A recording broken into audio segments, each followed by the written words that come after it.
இனி summer holidays கண்ணு கால் GT Holidays-க்கு பண்ணு. GT Holidays, South India's #1 travel brand.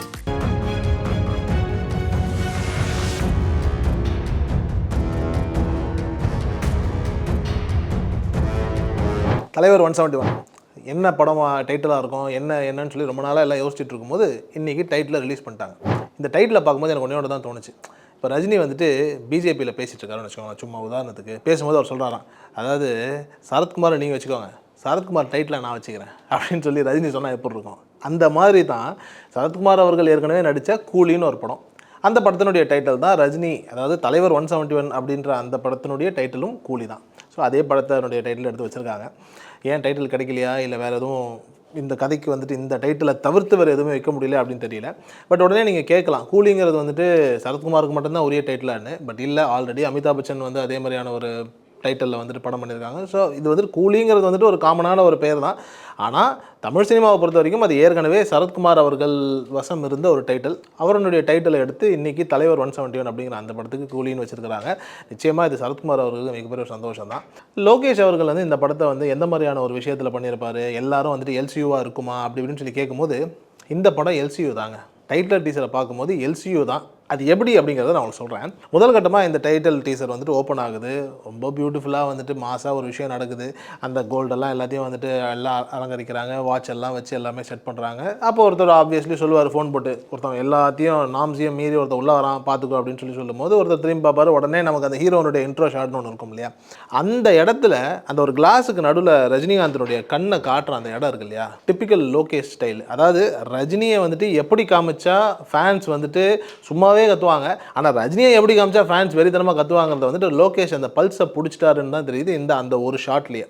ஆனால் இங்கே மேட்ரு என்ன அப்படின்னா, லோகேஷ்க்கு எப்பவுமே ஒரு விஷயம் ஒன்று உண்டு. எப்படின்னா, அந்த பழைய அந்த நடிகர்கள் யாரோட ஒர்க் பண்ணுறாரோ அவருடைய பழைய படங்களினுடைய ஒரு ரெஃபரன்ஸ் சாயில் கொண்டுட்டு வந்து ஆடியன்ஸை வந்துட்டு கொஞ்சம் கிளிகிளிப்பாக்கி விடுறது அவருடைய வழக்கம்னு வச்சுக்கோங்களேன். இப்போ நான் சொன்னேன் ஒரு இன்ட்ரோ ஷார்ட்டாக இருக்கும் அப்படின்னு, ஆனால் விக்ரமுக்கு ஒரு டீசர் மாதிரி ஒன்று விட்டாங்க, லியோவுக்கு ஒரு டீசர் மாதிரி ஒன்று விட்டாங்க. இது எல்லாமே நீங்கள் பார்த்தீங்கன்னா, இப்போ விக்ரம் வந்துட்டு தடபுடலாம் வந்து கமல்ஹாசன் வந்து சாப்பாடெல்லாம் எல்லாம் போடுவார், அங்கே வந்துட்டு ஒரு கடகடன் எல்லாரையும் துப்பாக்கியால் சுடுவாருங்கிற மாதிரியான ஒரு காட்சி இருக்கும். அந்த காட்சி தான் நாம் என்ன நினச்சோம், இந்த காட்சி படத்திலே வரலன்னா, ஆனால் அது வந்துட்டு ஒரு குறியீடு, அதுதான் படத்தினுடைய இன்ட்ரோல் பிளாக். அதே மாதிரி லியோ படத்தில் வந்துட்டு அவர் அந்த கத்தியெல்லாம் பண்ணுவார், பிளடி ஸ்வீட்டுங்கிற மாதிரியான ஒரு விஷயத்தை சொல்லி அந்த ஒரு டைட்டில் டீசர் வந்துட்டு ரிவீல் பண்ணுவாங்க இல்லையா. அப்படியே வந்தீங்க அப்படின்னா லியோ படத்தில் அந்த காட்சி வரலைன்னா அந்த காட்சி வந்துச்சு, அந்த காட்சி தான் படத்தினுடைய இன்ட்ரோல் பிளாக். இந்த படத்துக்கும் லோகேஷ் அவர்கள் வச்சிருக்கக்கூடிய இந்த பர்டிகுலர் பிளாக் தான் படத்தினுடைய இன்ட்ரோல் பிளாக். ஏன்னா இது வரைக்கும் லோகேஷனுடைய படங்களை வச்சு ஒரு சாயில் வச்சு பார்க்கும்போது இதுதான் படத்தினுடைய இன்ட்ரோல் பிளாக்காக இருக்கும். ஸோ இது ஹீரோனுடைய இன்ட்ரோடக்ஷன்லாம் கிடையாது, இது படத்தினுடைய இன்ட்ரோல் பிளாக். ஸோ மாசா ஒரு குடோனுக்குள்ளே ரஜினிகாந்த் வராரு, வந்து என்ன பண்ணுறாரு, ஏன் வராரு, ஏன் பண்ணுறாருங்கிறது தான் படம். ஓகேங்களா. நான் ஏற்கனவே சொன்ன மாதிரி பெருங்கொண்ட ஸ்டார்ஸ், இப்போ ஃபார் எக்ஸாம்பிள் கமல்ஹாசனோடு இருக்கும்போது ஆல்ரெடி இருக்கக்கூடிய விக்ரமனுடைய அந்த கேரக்டரை எடுத்து அங்கேருந்து ஒரு விஷயத்தை டெவலப் பண்ணி ஒரு படத்தை கொடுத்தாரு இல்லையா லோகேஷ். அதே மாதிரி நீங்கள் விஜய் பார்த்தீங்கன்னா மாஸ்டரில் வந்துட்டு ஆல்மோஸ்ட் வந்து கில்லிக்கான ஒரு ட்ரிபியூட் எல்லாம் கொடுத்துருப்பாரு. ஸோ அந்த மாதிரியான ஒரு சின்ன சின்ன விஷயங்கள் பண்ணுறது வந்து லோகேஷ்க்கு எப்பவுமே பிடிக்கும். இந்த படத்தில் வந்து என்ன பண்ணியிருக்காரு அப்படின்னு சொல்லி பார்க்கும்போது ரெண்டு விதமான ரெஃபரன்ஸ் இருக்குது இந்த படத்தில். ஒன்று, ரங்கா படத்தினுடைய டைட்டில், அதாவது அந்த ஒரு வசனம் ஒன்று இருக்கு இல்லையா, அப்பாவும் தாத்தாவும் வந்தார்கள் போனார்கள் அப்படிங்கிற மாதிரியான அந்த ஒரு டைலாகை ஏற்கனவே ரஜினி அவர்கள் ரங்காவில் பேசி அது ரொம்ப ஃபேமஸ். அது சமீப காலமாக அந்த மீம்ஸ்லேயும் நிறைய இடங்கள்லையும் வந்துட்டு நம்ம ஆளுங்க வந்து அதை போட்டு நிறைய இடங்களில் காமிச்சு அந்த டைலாகே கொஞ்சம் ஃபேமஸ். அதை அழகாக இந்த படத்தில் கொண்டுட்டு வந்து வைக்கிறார். அதே மாதிரி வந்துட்டு இன்னொரு விஷயம் என்ன அப்படின்னா, தான் ஒரு கூலி அப்படிங்கிற மாதிரியான கூலினும் போது அஃப்கோர்ஸ் டைட்டில் ரோலு ரஜினிகாந்த் தான் இருப்பார், ஒரு கூலியாக தான் இருப்பார்னு சொல்லிட்டு இந்த இடத்துல வந்து இதை ஒன்று ஒட்டுறாரு. இது எங்கே நடக்கும் அப்படின்னா, உழைப்பாளி படத்துலையும் இதே மாதிரியான ஒரு விஷயம் நடக்கும். இந்த இடத்துல வந்துட்டு அந்த ஒரு பேட்ஜ் மாதிரி ஒன்று ஒட்டுவாங்க. ஆனால் எனக்கு அதை விட ரொம்ப ஆத்தென்டிக்காக இது எந்த படத்துலேருந்து எடுத்து தான் எனக்கு தோணுச்சு அப்படின்னா, தீன்னு ஒரு படம் இருக்கும். அது தீவார் அப்படின்னு அமிதாப் பச்சனுடைய ஹிந்தி படத்தினுடைய ரீமேக் தான் தீ. அதில் ரஜினிகாந்த் வந்து அந்த கதையினுடைய சின்ன சுருக்கம் என்ன அப்படின்னா, ஒரு லேபர் யூனியன், ஒரு ஹார்பர்லையோ இல்லை வாட் எவர் இட்ஸ், ஒரு லேபர் யூனியனில் இருக்கக்கூடிய ஒருத்தவர் அவர் வந்துட்டு ஒரு தப்பு பண்ணிடுவார். அதாவது மக்களுக்காக தான் குரல் கொடுப்பார், அதுக்கப்புறம் ஒரு கட்டத்தில் வந்துட்டு குடும்பத்தை காப்பாற்றுறதுக்காக ஒரு தப்பு பண்ணிடுவார். அவரை வந்துட்டு அப்புறமா அந்த லேபர்ஸே அடித்து கொன்றுவாங்க. அந்த லேபர்ஸினுடைய 2 பசங்களில் ஒரு பையன் தான் வந்துட்டு ரஜினிகாந்த். அவரை வந்துட்டு எங்கள் அப்பா திருடங்கிற மாதிரி ஏதோ கையிலலாம் எழுதி வச்சுருவாங்க.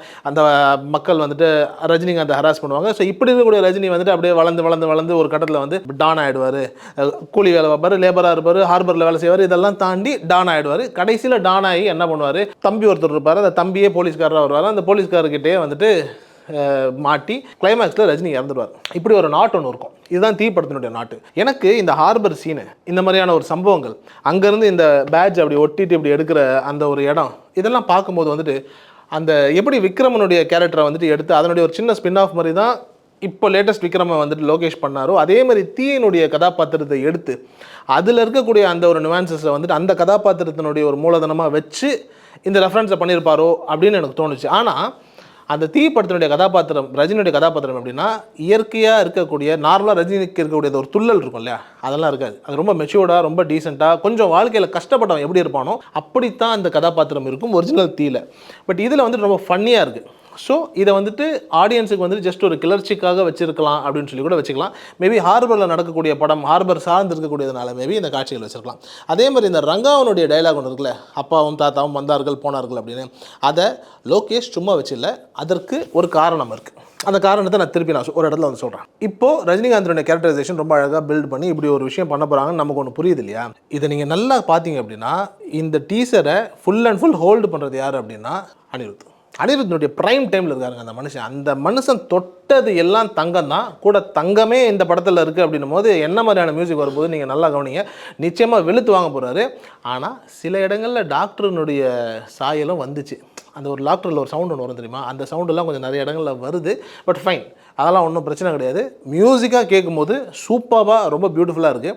அதே மாதிரி வந்துட்டு கிளைமேக்ஸில் கடைசியாக அந்த லாஸ்ட்டில் வந்துட்டு ஒரு பாட்டை ஹம் பண்ணுவார். அந்த செண்பகமே செண்பகமே பாட்டு, அந்த பாட்டை அழகாக வந்துட்டு ரஜினிகாந்த் ஹம் பண்ணிக்கிட்டு அந்த கால் பேசுகிறவர்கிட்ட முடிச்சிடலாம் அப்படின்னு சொல்கிற அந்த இடம், அந்த ஸ்வாக் உண்மையிலேயே வந்துட்டு அது ரஜினிகாந்தனுடைய ஸ்வாக் தான். ஆனால் ஒரே ஒரு இடம், அவர் வந்துட்டு அந்த வாட்சை எடுத்துகிட்டு வந்து அப்படியே சுற்றி எல்லாரும் அடிப்பார் தெரியுமா, அது டூப்புங்கிறது ரொம்ப பச்சையாக தெரியுதுங்க. அந்த மாதிரியான சில மிஸ்டேக்ஸ் எல்லாம் தவிர்த்துருக்கலாம். ஏன்னா இவ்வளோ பிரம்மாண்டமான ஒரு படம் ரஜினிகாந்த் நடிக்க போகிறாரு, எங்களுக்கு தெரியும் எல்லா சீனுமே ரஜினிகாந்த் பண்ண போகிறது இல்லை, நிறைய இடங்களில் டூப் போட்டு தான் ஆகணும், ஏன்னா அவருடைய வயசுனுடைய காரணம், இதெல்லாம் எங்களுக்கு புரியுது. பட் ஆனால் அதெல்லாம் மறைச்சு காட்டுறது தான் சினிமா இல்லையா. அதை வந்துட்டு இந்த டைட்டில் டீசர்லேயே வந்துட்டு இது ரஜினிகாந்த் இல்லை, அதை தூக்கி அடிக்கிறதுங்கிறது எங்களுக்கு தெரியுற மாதிரி இருக்குது. அந்த ஷாட்டை கட் பண்ணியிருக்கலாம். அந்த ஷாட்டில் வந்துட்டு எங்களுக்கு தெரியுது வேறு யாரையோ டூப் போட்டு பண்ணியிருக்கீங்க அப்படின்னு. அது மட்டும் ஆரம்பத்திலேயே இந்த மாதிரியான சின்ன சின்ன மிஸ்டேக்ஸ் எல்லாம் வந்துட்டு ஏன் லோகேஷ் படத்தில் வருதுங்கிற மாதிரியான ஒரு சின்ன பயம் இருக்குது. அவ்வளவுதானே தவிர்த்து மற்றபடி வேறு எதுவும் கிடையாது. ஒரு டைட்டில் டீசராக ஒரு ரஜினிகாந்தனுடைய ஃபேன்ஸுக்கு என்னென்ன வேணுமோ அது அத்தனையுமே பர்ஃபெக்டாக கொடுத்துருக்காங்க. கூலிங்கிற டைட்டில் ஆப்வியஸ்லி இது ஹார்பரை சுற்றி நடக்கக்கூடிய ஒரு ஹார்பர் பேட்டர்ன் ஆஃப் ஃபிலிம்ன்ற மாதிரி மட்டும் நல்லா தெரியுது. அதே மாதிரி இந்த படம் தங்கம், ஹார்பர் இதெல்லாம் லிங்க் பண்ணி பார்க்கும்போது ஒரு பேன் இண்டியா படமாக வரணும்னு ஆசைப்படும் போது ஒரு கேஜிஎஃப் ஸ்டைலில் எடுக்கணுன்ற மாதிரியான ஒரு ஆசைக்குள்ளே இந்த படத்தை வந்துட்டு சித்தரிச்சிருப்பாங்களோ அப்படிங்கிற மாதிரியான ஒரு டவுட்டும் வருது. சொல்ல தெரியல, ஒரு பீரியாடிக் ஒரு ஒரு 80s நடக்கக்கூடிய ஒரு கதை களம். அந்த டைமில் இந்த 80s தான் வந்துட்டு இந்த தங்கம் கடத்துறது. இப்போ இந்த ட்ரக்ஸ் எல்லாம் இப்போ தாங்க ரொம்ப லேட்டஸ்ட்டாக. 80s வந்துட்டு ஃபேன்சியான கடத்தல் அப்படின்னா கோல்டு தான். அது எப்பேற்பட்ட பெருங்கொண்ட பாம்பே தாதாக்கல்ல நீங்கள் யாரை வேணாலும் கொண்டு வந்தீங்க அப்படின்னா கூட பெரும்பாலும் ட்ரக்ஸுங்கிறதுலாம் ஒரு செகண்டரி தேர்ட்ரி, அது கடைசியான ஒரு விஷயமாக இருக்கும். முதல் கட்டமாக எல்லாருமே பண்ணுற தொழில் அப்படின்னா தங்கம் தான். ஸோ பீரியாடிக்காக இந்த படம் ஒரு பீரியட் ஃபிலிமாக ஒரு 80s நடக்கக்கூடிய ஒரு நிலையில் இந்த கதை இருக்கிறதுக்கான சாத்தியக்கூறுகள் நிறைய இருக்குது. அதே மாதிரி வந்துட்டு இந்த கதாபாத்திரத்தில் நான் சொன்னேன் ஏற்கனவே இது எல்சியூ தான் அப்படின்னு ஒரு விஷயம் சொன்னேன். அதே மாதிரி இந்த படம் வந்துட்டு என்ன ஒரு சின்ன இந்த ரங்கா டைலாக் வந்துட்டு லோகேஷ் சும்மா வைக்கல அப்படின்னு சொன்னேன். ஏன் நான் இதை எல்சியூ அப்படின்னு சொல்கிறேன் அப்படின்னா, அந்த இதை வந்துட்டு அவர் இழுப்பார், ஒரு 4 வாட்சியம் இழுப்பார் இல்லையா. 4 வாட்சியம் இழுக்கும் போது வந்துட்டு டைம் கரெக்டாக 135 ஃப்ரேமில் நிற்கும், ஒரு 135 நிற்கும். அதுக்கு கீழே வந்துட்டு ஜே அப்படின்னு சொல்லி போட்டு அதுக்கு மேலே என்ன இருக்கும் அப்படின்னா ஒரு கிங்கனுடைய சிம்பிள் ஒன்று இருக்கும். ஆக்சுவலி அந்த கிங்கனுடைய சிம்பிள் என்ன அப்படின்னா ரோலெக்ஸினுடைய சிம்பிள். அது ஓகேவா, கேட்க கொஞ்சம் கிரிஞ்சாக தான் இருக்கும், பட் ஆனால் ஆக்சுவலி அதுதான் உண்மை. அது ரோலெக்ஸினுடைய சிம்பிள். ரோலெக்ஸ் சிம்பிளுக்கு கீழே ஜேன்னு இருக்குது. 135 அந்த வந்துட்டு ஒரு பிளாக்ல அந்த டைம் ஃப்ரேம் ரொம்ப அழகாக கட்டுறாங்க. அந்த 135 அப்படிங்கிற டைம் ஃப்ரேமை நான் என்னவா புரிஞ்சுக்கிறேன் அப்படின்னா அதுதான் இன்டர்வல் பிளாக். ஸோ படத்தினுடைய ஃபர்ஸ்ட் ஹாஃப் 1 hour 35 minutes அந்த இன்டர்வல் பிளாக் அப்படின்னு ஒரு சின்ன ஒரு குறியீடாக கூட வச்சுக்கலாம்னு வச்சுக்கோங்களேன். இந்த ரோலெக்ஸுக்கு கீழே ஜே, இது என்ன அப்படின்னு சொல்லி அப்படியே யோசிச்சு பாருங்களேன்.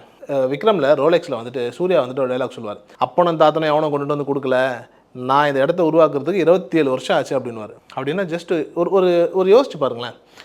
ஒரு கதாபாத்திரம் அப்பனும் தாத்தனும் இதை எதுவும் அவங்ககிட்ட கொண்டு வந்து கொடுக்கல, நான் இந்த இடத்த உருவாக்க 27 வருஷம் ஆச்சு அப்படின்னு சொல்லி ஒரு கதாபாத்திரம் ரோலெக்ஸ்ன்ற ஒரு கதாபாத்திரம் சொல்லுது. அப்படியே இங்கே கொண்டு வந்து இந்த கூலி கதாபாத்திரம் இங்கே என்ன சொல்லுது அப்படின்னா அப்பாவும் தாத்தாவும் வந்தார்கள் போனார்கள் அப்படின்னு சொல்லி இந்த அப்பனையும் தாத்தனையும் வந்துட்டு ஒரு லிங்க் பண்ணி ஒரு டைலாக் ஒன்று பேசுது. அப்போது அதையும் இதையும் லிங்க் பண்ணும்போது ரோலெக்ஸுக்கும் இங்கே இருக்கக்கூடிய ரஜினி கதாபாத்திரத்துக்கும் ஏதோ ஒரு தொடர்பு இருக்குங்கிறது நமக்கு நல்லா புரியுது இல்லை. அப்போ இது எல்சியூவில் எங்கேயோ கனெக்ட் ஆகுது இல்லையா.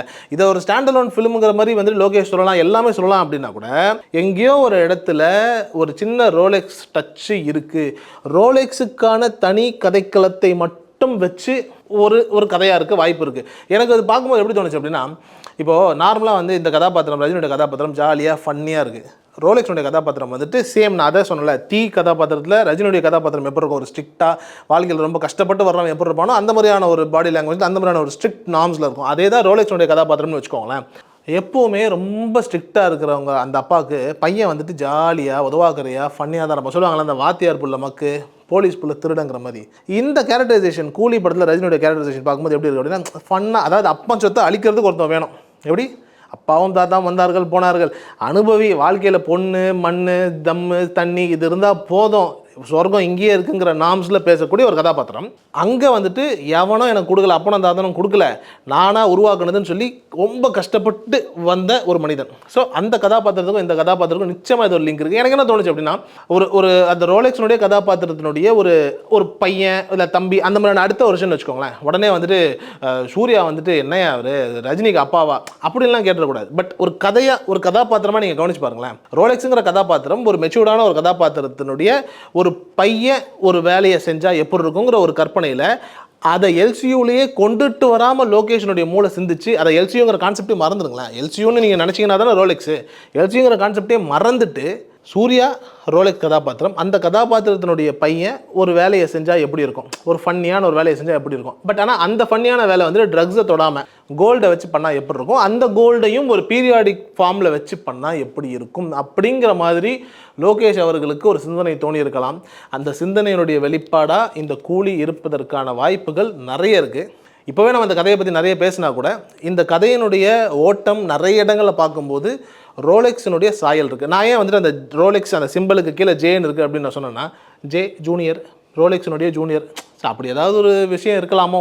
ஆனால் ஒன்று நல்லா நீங்கள் கவனிக்கணும், ரோலெக்ஸினுடைய டைம் ஃப்ரேம், அந்த ரோலெக்ஸ் வாழ்ந்த காலங்கிறது 2020 2021 அந்த விக்ரம் அந்த டைம் தான் அந்த ரோலெக்ஸினுடைய கால வரையறை. ஸோ நாம் அப்படி வச்சுக்கிட்டு ரோலெக்ஸினுடைய அடுத்த வேர்ஷன் சொல்லிட்டு அதை வந்து நீங்கள் 2030 தான் வரும் 40 தான் வரும்லாம் யோசிக்கக்கூடாது. அந்த கதாபாத்திரம் அந்த ஒரு பேட்டர்ன் ஆஃப் இது அதனுடைய ஒரு பையனுடைய வேர்ஷனாக வச்சுக்கிட்டு இப்படி பண்ணால் எப்படி இருக்கும் அப்படிங்கிற ஒரு பாயிண்ட்டாக இருக்கும். இல்லை அப்படியே தலைகளை சுற்றுங்களேன். இந்த ரோலெக்ஸினுடைய அப்பா கேரக்டர் ரஜினிகாந்தாக இருந்தால், கூலியினுடைய ரஜினியாக இருந்தால் யோசிச்சு பாருங்களேன். சேம் ரோலெக்ஸ் வந்துட்டு 2020 இருக்கக்கூடிய கதாபாத்திரம், அதனுடைய அப்பா கேரக்டர் வந்துட்டு ஒரு 75 to 80s இருக்கக்கூடிய ஒரு கதாபாத்திரம். அப்பங்காரன் ஊதாரியாக இருந்து எல்லாத்தையும் விட்டாதானே திருப்பி புள்ளக்காரன் வந்துட்டு எல்லாத்தையும் வந்துட்டு எதுவுமே இல்லைன்னு சொல்லி பொறுப்பாக திருப்பி வர முடியும். ஸோ அப்படி ஒரு அப்பாவனுடைய கதாபாத்திரமாக கூட இந்த கூலி ரஜினிகாந்தனுடைய கதாபாத்திரம் இருக்கலாம் இல்லையா.